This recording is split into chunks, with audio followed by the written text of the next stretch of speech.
जय श्री कृष्ण, जय श्री हरि।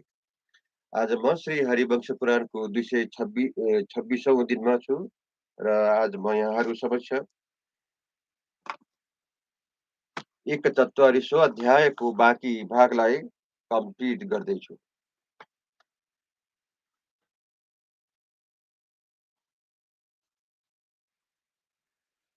कल तक हमने श्रवण किया था, वहाँ न सुख था न दुख, न तो सर्दी का अनुभव होता था और न गर्मी का ही। आज से उस सभा में पहुंचकर सदस्य गण भूख प्यास ग्लानि का अनुभव नहीं करते थे। वहाँ नाना रूप वाले विचित्र अत्यंत प्रकाशमान एवं दिव्य मणिमय खंभों से निर्मित हुई थी, बहुत टिकाऊ और सुदृढ़ थी। चंद्रमा सूर्य और अग्नि से भी बढ़कर तेजो राशि से युक्त तथा अपने ही प्रभा से प्रकाशित होने वाली थी। स्वर्ग के पृष्ठभाग पर स्थित हो वह सभा सूर्य देव को तिरस्कृत करती हुई सी अपनी दीप्ति से प्रकाशित होती थी। दिव्य और मानव सभी तरह के भोग वहां प्रचुर मात्रा में उपलब्ध होते थे। रसीले पदार्थ अधिक मात्रा में सुलभ होते थे। अक्षय भक्ष्य भोज्य वहां सदा प्रस्तुत रहता था।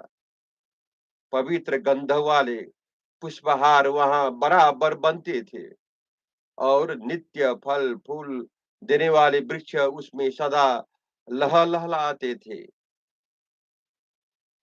वहां गर्मियों में शीतल जल और सर्दी में गर्म जल सदा सुलभ होता था। उस समय भगवान नृसिंह ने देखा वहाँ सरिताओं और सरोवर के तट पर विविध प्रकार के मनोहर वृक्ष शोभा पाते थे। उनकी डालियों के अग्रभाग फूलों के भार से लदे हुए थे। वो वृक्ष विशाल शाखाओं से सुशोभित थे। नए-नए पल्लवों के अंकुर धारण करते थे और फैली हुई लता बेलों के विस्तार से आच्छादित हो रहे थे। उनके फूलों में मनोहर गंध और फलों में स्वादिष्ट रस थे। उस सभा में भगवान ने जहाँ-तहाँ शीतल जल सरोवर तथा संपूर्ण तीर्थ देखे।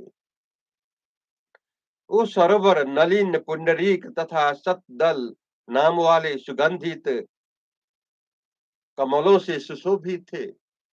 लाल और नील कमल तथा कुमुद उनमें छा रहे थे। उन सरोवर में अपनी प्रियतमाओं को साथ लिए धृतराष्ट्र नामक देव प्रिय हंस, कादम्ब, कलहंस, चक्रवाक, सारस और कुरर आदि पंछी कलरव कर रहे थे। वे तालाब निर्मल स्फटिक मणि के समान जल से भरे थे। उनमें श्वेत अष्टादल कमल शोभा पाते थे। कलहंसों के गीत और सारिकाओं के कलरव वहां गुंजते रहते थे। वहां वृक्षों की शाखाओं तथा शिखाओं पर भगवान ने नाना प्रकार के फूल और मंजरी धारण करने वाली सुंदर सुगंधित लताएं फैली हुई देखी। उस सभा भवन में केवड़े, अशोक, सरल, पुनाग, नागकेसर, तिलक, अर्जुन, आम, नीप, नागपुष्प, कदम्ब, बकुल, दब, प्रियंगु, पाटल, सेमल, हरिद्रक, साल, ताल, प्रियाल, चश्मा, चंपा तथा अन्य मनोरम पुष्पित वृक्ष शोभा पा रहे थे। मानो दवानल की लपटों से जल रहे हो। मूंगे की वृक्षों को समूह अपनी अरुण कांति से ऐसे जान पड़ते थे।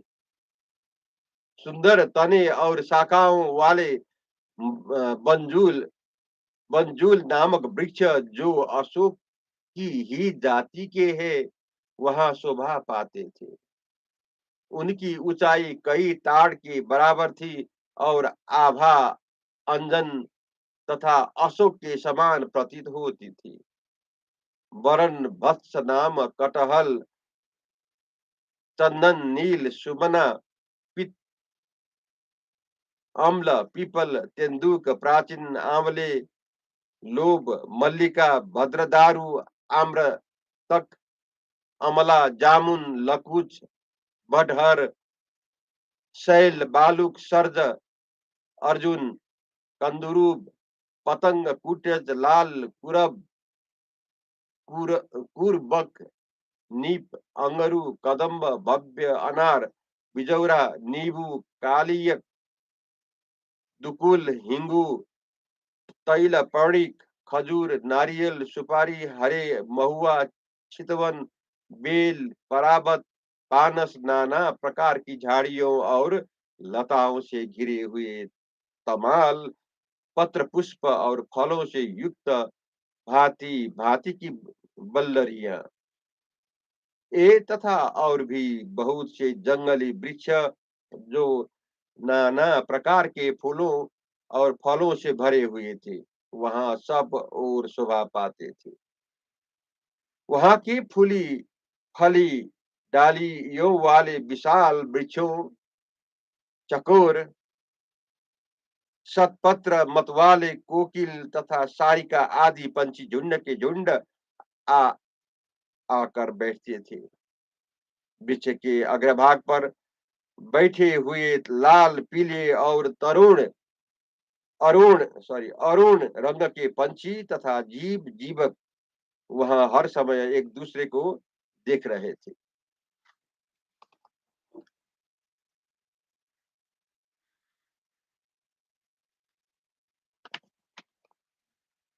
जय श्री कृष्ण, जय श्री हरि।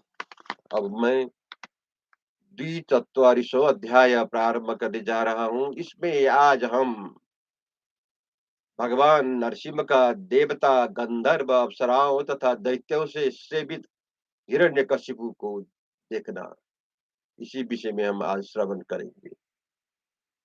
वैशंपायन जी कहते हैं, जन्मेजय, उस सभा में प्रभावशाली दैत्यराज हिरण्यकशिपु 4 हाथ लंबे एक दिव्य सिंहासन पर बैठा हुआ था। राजन, वहाँ वह सिंहासन सूर्य के समान प्रभा पुंज से परिपूर्ण, रमणीय तथा दिव्य बिछौनों से ढका हुआ था। उस पर देर से बैठा हुआ हिरण्यकशिपु बड़ी शोभा पा रहा था। उसके कानों में सोने की कुंडल अपनी दिव्य दीप्ति दीप्ति से दमक रहे थे। दिव्य सुगंध का भार वहन करने वाली वायु वहां सब ओर से उस दैत्यराज के सम्मुख आकर मंद गति से बहती थी। उसमें तनिक भी धूल का कण नहीं रहता था। वहां देवता तथा अप्सराओं से घिरे हुए गंधर्व गायक बनकर दिव्य ताल के साथ दिव्य गीत गाते थे।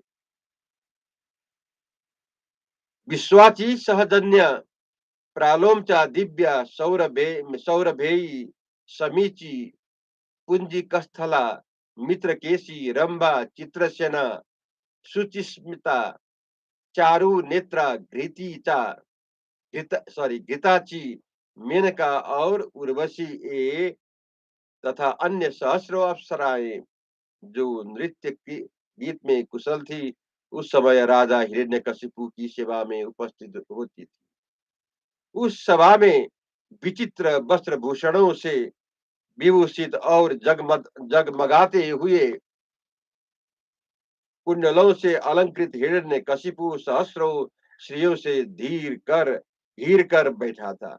वहां बैठे हुए प्रभावशाली महाबाहु हिरण्यकशिपु की सेवा में वो सारे दैत्य उपस्थित होते थे, जो पहले वर प्राप्त कर चुके थे। विरोच कुमार बलि, पृथ्वी जयी, नरक प्रहलाद, विप्रचिति, महान असुर गविष्ट, चंद्रहंता, क्रोधहंता, सुमना, सुमति, खर, खटोदर, महापार्श्व, क्रथन, पीठर, विश्वरूप, रूप, महातेजस्वी, विरूप, दशग्रीव वाली, मेघबासा, महारब, कटाब, विकटाब, सम्राट तथा इंद्राताप दैत्यों और दानवों की समस्त समुदाय, जो प्रज्वलित कांति वाले कुंडल वाले से अलंकृत पुष्पमालाधारी तथा कुशल वक्ता थे, और जो सबके सब भली भांति ब्रह्मचर्य व्रत का पालन कर चुके थे, वरदान पाए हुए थे, शूरवीर थे और मृत्यु के भय का निवारण कर चुके थे। ये तथा दूसरे भी बहुत से दैत्य वीर दिव्य उपकरणों से युक्त हो प्रभावशाली महामना हिरण्यकशिपु की उपासना करते थे।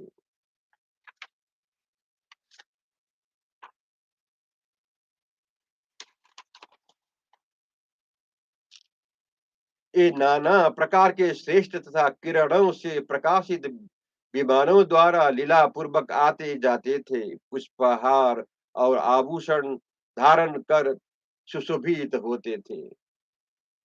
ये विचित्र आभूषण और विचित्र वस्त्र धारण करते थे और विचित्र शस्त्र, कवच, ध्वज और वाहनों का उपयोग करते थे। इंद्रधनुष के समान विचित्र रंग वाले श्रेष्ठ अंगदों से अपनी भुजाओं को विभूषित करके आए हुए दैत्य प्रतिदिन हिरण्यकशिपु की उपासना करते थे।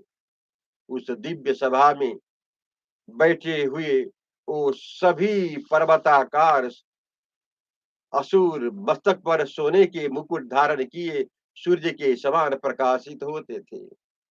जहाँ सोने और मणियों की विचित्र वेदिकाएँ बनी थी, जिसकी गली गली में सहस्रों रत्न संचित थे तथा जो रुचिर हाथी दाँत के बने झरोखे से आवृत थी। उस सभा में मृगराज भगवान नरसिम्हा ने दिति नंदन हिरण्यकशिपु को देखा। उसका अंग सोने के निर्मल हारों से विभूषित था। उसकी प्रभा सूर्य की किरणों के समान उद्भासित होती थी, जिससे वह प्रज्वलित सा जान पड़ता था और सहस्रों असुरों के गण उसकी सेवा में लगे हुए थे। जय श्री हरि, जय श्री कृष्ण।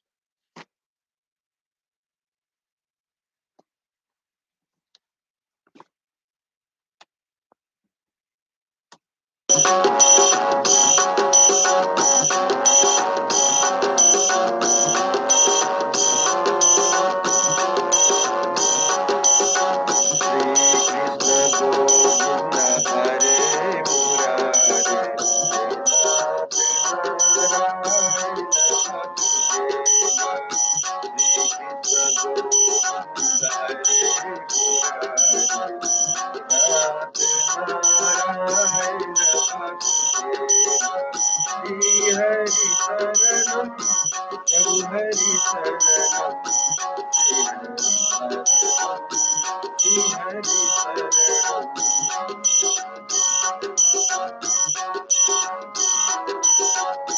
श्री हरि शरणम श्री हरि शरणम।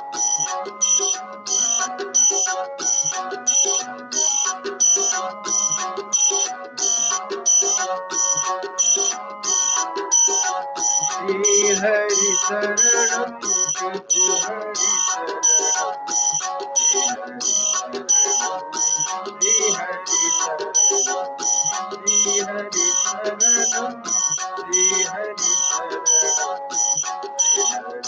शरणम श्री हरि शरणम। जय श्री कृष्ण, जय श्री हरि।